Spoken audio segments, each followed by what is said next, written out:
Hey, everybody. All right, today I want to talk to you about something that when you first encountered it, it may have been difficult or something you actually really didn't like. Maybe you even hated it at first.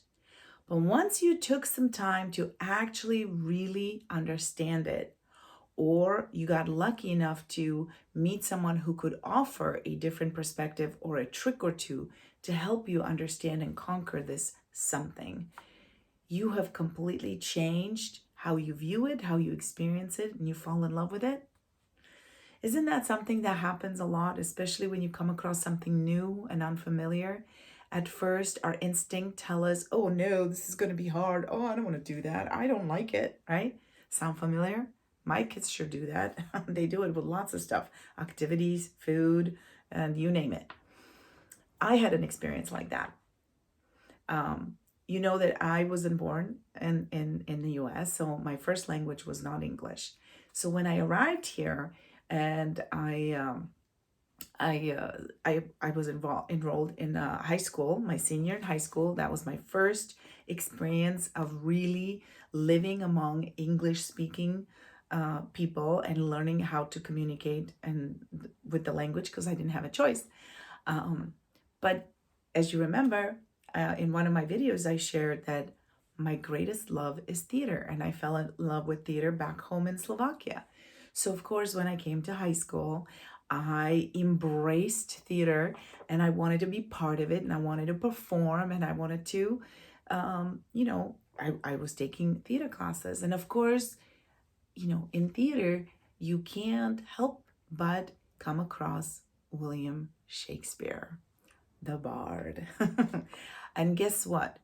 It was hard. I mean, Shakespeare's language, it's beautiful and rich, and I can appreciate it now, but not when I first encountered it. And being a non English speaker and just learning the language, oh boy, was it hard to understand, especially when people were speaking it and performing it and not so well.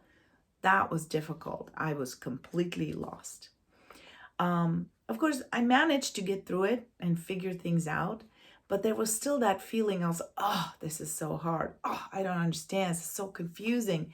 It took so much effort to understand it until I met this incredible college professor in graduate school at UCLA. And so he has helped me understand, break down the structure of the language and really discover the meaning and the beauty and the depth of the wisdom in Shakespeare. And I completely fell in love. Now, I want to share just a few of my favorite quotes from Shakespeare because they carry so much spiritual wisdom that we all should really at least take a moment to consider, take to heart, and dig deeper because the man was a genius. And, we all could use a little bit of guidance from a genius now and then. So here we go. There's nothing either good or bad, but thinking makes it so. Hamlet. Now, let's unpack that a little bit, just a little bit. If we agree that there's only one thing happening, and this one thing is life expressing itself in its infinite wisdom, and love is the only thing that's happening through many different forms, that everything that happens, it simply is. There's no judgment. It's life expressing itself through us, through friends, through everyone around us. And only the way that we look at the situation or a condition or circumstance do we decide in our human self whether it's good or bad. Just like Shakespeare says, there's nothing either good or bad. It just is. It is our thinking that makes it so. And guess what? We get to control our thinking. So we can always change how we look at something, how we think about it. So then we don't have to perceive it as bad. Sometimes it could be as simple as change your perspective. All right, here's another one. Be not afraid of greatness. Some are born great, some achieve greatness, and others have greatness thrust upon them. And that's from 12th Night. And that one I really want you to think about. You will never quite ready. When the opportunity shows up and your heart tells you this is it, this is the one for you, but then suddenly your paradigms show up and your old life not wanting to die starts, evoking doubts and fears in you. Don't listen to the doubts and fears. Listen to your heart. Listen to your longing. Because whether you feel ready or not, and by the way, we never feel ready, when the opportunity comes and your heart is calling, you answer. That's how greatness is sometimes just thrust upon you. All right, here's another one. Love all, trust a few, do wrong to none. And that's from All Is Well That Ends Well. And I don't think I have to explain that one very much, right? That one's pretty straightforward. Love all, trust a few, do wrong to none. Next one. I don't know which play it is. It just says William Shakespeare. It doesn't mention the play, but it says, we know what we are, but not what we may be. And that's the one I really want you to think about. We know what we are right now because this is where we are comfortable. This is what we've created so far. This is the life that we're familiar with. But we do not know what we're capable of until we give ourselves permission to dream, to create a vision that has no limits, that is not based on circumstances, situations, and conditions that we have currently, but it's based on our true heart's desire, on our longings and discontent, inspired by a simple question: what would I love? Now that, when you follow that path and those signals that your heart gives you, that your intuition guides you, that is where you will discover what you may be, what you are capable of becoming, because you have an unlimited potential inside of you. There's a power that's greater than anything you have known up until now. So if you listen to your intuition and your heart's longing, it will take you on a path that will be your greatest adventure, where you get to discover what it is that you may become. All right, and this is one of my very favorites. All the world is a stage. All the men and women merely players. They have their exits and their entrances. And one man in his time plays many parts, his acts being 7 ages. And that's from As You Like It. Now think about that.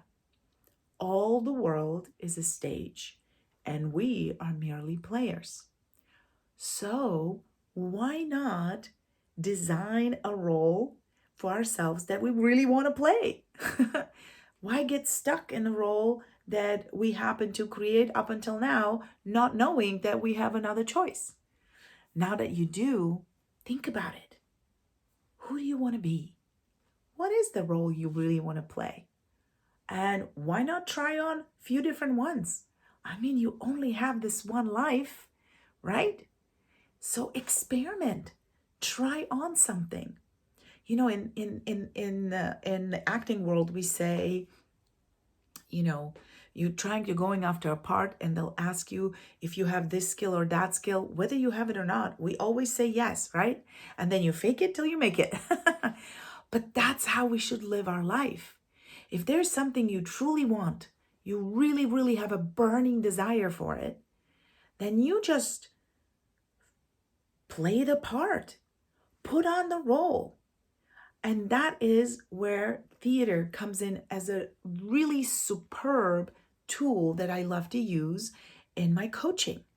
Because as an acting coach, I can guide my clients and help them understand what are some different ways that an actor can take on and embody a role. So why not for you embody the role of the role, or who the future you that you want to be? And it's fun because we can do it in a form of a game. You get to engage your creativity. You get to use your body, your voice, your imagination, which is our actors' tools. And you get to live the life of your future self now. You get to try it on and feel it and experience it in play and in fun. But you know what? At that same time, you are creating that future right now. You building cellular and cognitive recognition. Your body, your mind will become familiar with that persona, with that role. And guess what? As you're taking steps towards making your dream your reality, that role, the more you play it, the more you take it on and practice it, becomes who you really are. Isn't that great? And guess what? Shakespeare figured it out 400 years ago. All right. Now, I know it's getting late, so there's just one more that I really want to share with you today. And maybe we can do a few more another time. But I'm going to leave you with this one. Our doubts are traitors and make us lose the good we oft might win by fearing to attempt. And that's from Measure for Measure. Our doubts are traitors and make us lose the good we oft might win by fearing to attempt. So if you're having doubts, just pause and tell him to step aside. Say, not today. Today, I'm going for my dream. Today, I'm taking a step because I am a child of God and I deserve to live the life that I truly love. So, don't listen to your doubts. Don't be afraid to try. If you fail, it's not a bad thing. It's a good thing. It's called feedback. How did you learn how to walk? By falling down, right? So give yourself permission to fail and fall down enough times for you to succeed. And I'll leave you with that tonight, and I'll see you again tomorrow, and maybe I'll share a few more of my favorite Shakespeare quotes. I'll see you tomorrow.